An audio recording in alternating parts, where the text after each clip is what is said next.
Praise the Lord. Welcome to AIM. Guys, I'm here. I hope I don't look crazy. I'm here at the 50-acre farm. I am really enjoying myself today. Let me show you around. We're about ready to leave, but I wanted to do this last video as I'm out here, just enjoying. The coconut is growing up. See it there? See coconut? It's growing. This is a pear tree. I showed you guys on a previous video. The plantain. Yep. I thought I saw something running over there. Well, it might have been a butterfly flying. Yeah. So I'm really enjoying the papaya. Is here, guys. There's food everywhere. Plantain, doing well. Yeah, there are challenges. I won't sugarcoat it. There are definitely challenges. There are also challenges with the workers. It's just like anywhere in the U.S. You guys worked a job or work a job, and you know how it goes, right? Some people do the right thing, some people won't.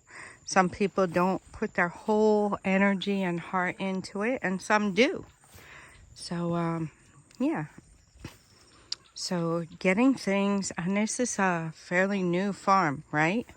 So we've been here almost 2 years. So the farm's about 3.5, I'd say 3.5 years old that we have had this farm. We bought the land and it sat for a bit, right? It sat for a bit. We planted the colorful plants on the borders and then decided to plant coconut on the borders at somebody's suggestion. And you guys know me, I loved that suggestion because instead of planting a colorful, pretty plant on the borders, we can have coconut that will produce and give us something, right? So why not? So we planted the coconut, and then we planted another row of coconut. So it's 2 rows of coconut around the border. This one looks like it really needs some attention. This coconut. It's right behind the house here. And we have a lot of this, which I think is probably the jute leaves. Or it could just be a weed. It might just be a weed, guys. Don't let me tell you wrong. It is a weed or something. I don't know what it is. Could be a weed. But it's crowding the coconut. And the coconut really is buried down in there too far. It's not really doing that well like it should. But yeah, so that's what we did. And then I'm just giving you a quick history of the farm itself. So we planted those 2 rows of coconut around the borders. Then this plantain here was planted, right? The ones you see, this place has been cleared out, I guess. My husband was saying because of the cassava. So I don't know if this is exactly the place that he knew I was talking about or not. But now they're clearing out the cassava. So we're getting rid of all the cassava on the land. We are not going to plant cassava anymore. It is good. Cassava is good. Cassava is nice. There might be a little bit around the house, but as far as planting it around, we cannot do that. Yeah, this place really needs to be tended to because the coconut is here. But look at all the weeds around it and stuff. So, and the cassava was all around, causing it not to be able to flourish. And this is our main crop in this area. Eventually, it will only be coconut because the coconut itself will make a canopy and it will cause everything else not to grow well. So the plantain is temporary. We can take up these little seedlings and plant them over there where the cocoa is, where we want to plant more cocoa. So that is how it went. After the plantain, then the coconut came in and the corn came in. And in the midst of all that, this house was built. 4 rooms.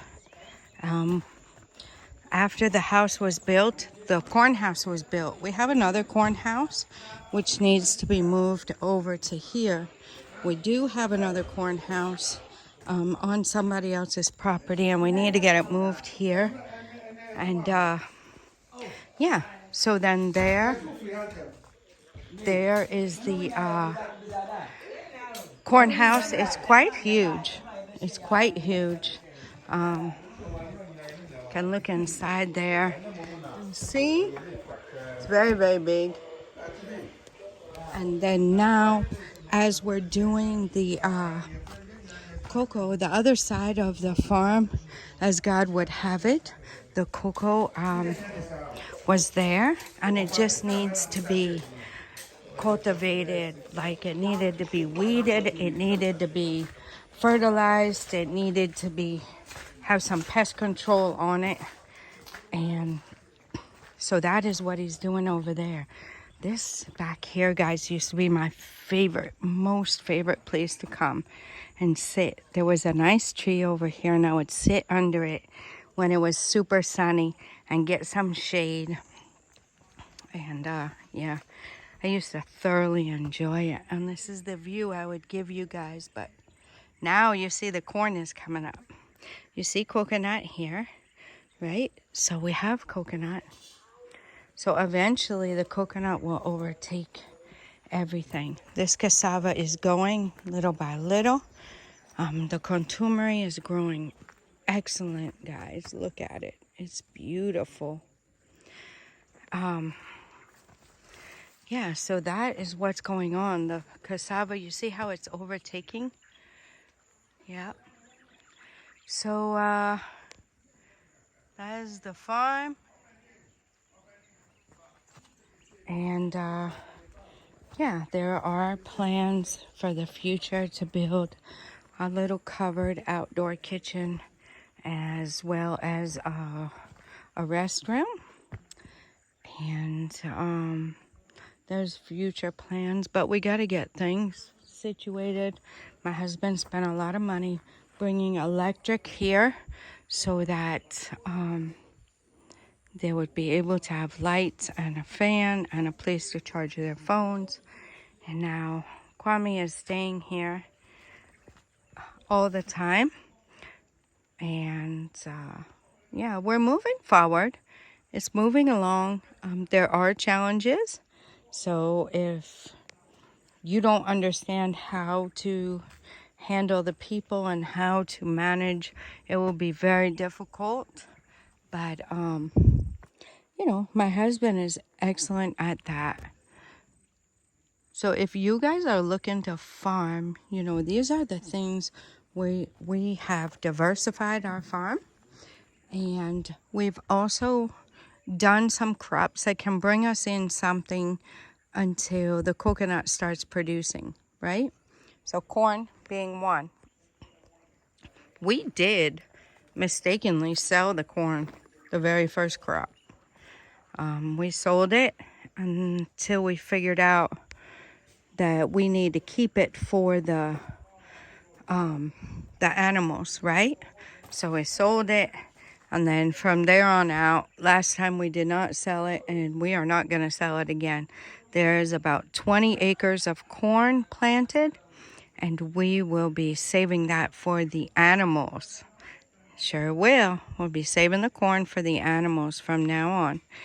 And supplementing it. We will be taking it to the feed place and mixing our own feed for the animals, for the chickens, and then the rabbits will do the same. And then for the other animals, they like their whole dried corn, and they like the ground corn for all the poultry. All the animals like ground corn as well. So there's plenty of things for us to do with the corn, and we will be doing that. So as we're moving forward here on the farm, the other side will probably save some space to continue to grow corn, because once the coconut comes up over here, we won't be able to grow corn, right? So we'll have to save some on the other side, some room on the side where the cocoa is for corn. And then back here we have reserved a few acres in case we want to do any kind of farming, animal farming. But we really have to see the produce farming coming along well first. So we have left open a few acres back here so that we can house animals or build animal house structure or pen, whatever it is that we need, that we decide to do in the future. If not, it's still another place we can grow corn, and we'd like to get a little home garden here somewhere. And that reminds me, I have to check on the things that they were nursing. I want to see how that stuff is going on. I'll try to get you guys a short of that if I'm allowed to see it. I gave them a bunch of seeds, so I don't know if we've nursed it and if it's coming up or not. So we'll try to check on that. But that is kind of the history so far of the 50-acre farm. I hope you guys enjoy it. I hope you go back and check out all the videos. We've come a long way. We have a long way to go, but we've come a long way. And I'm very thankful to God. It is so peaceful here. So peaceful. I think I'm going to let you guys go. We got to get moving and get back before it gets dark. But yeah, I wanted to share with you and let you know the joy and excitement I have coming here. All right, guys, till next time, God bless you.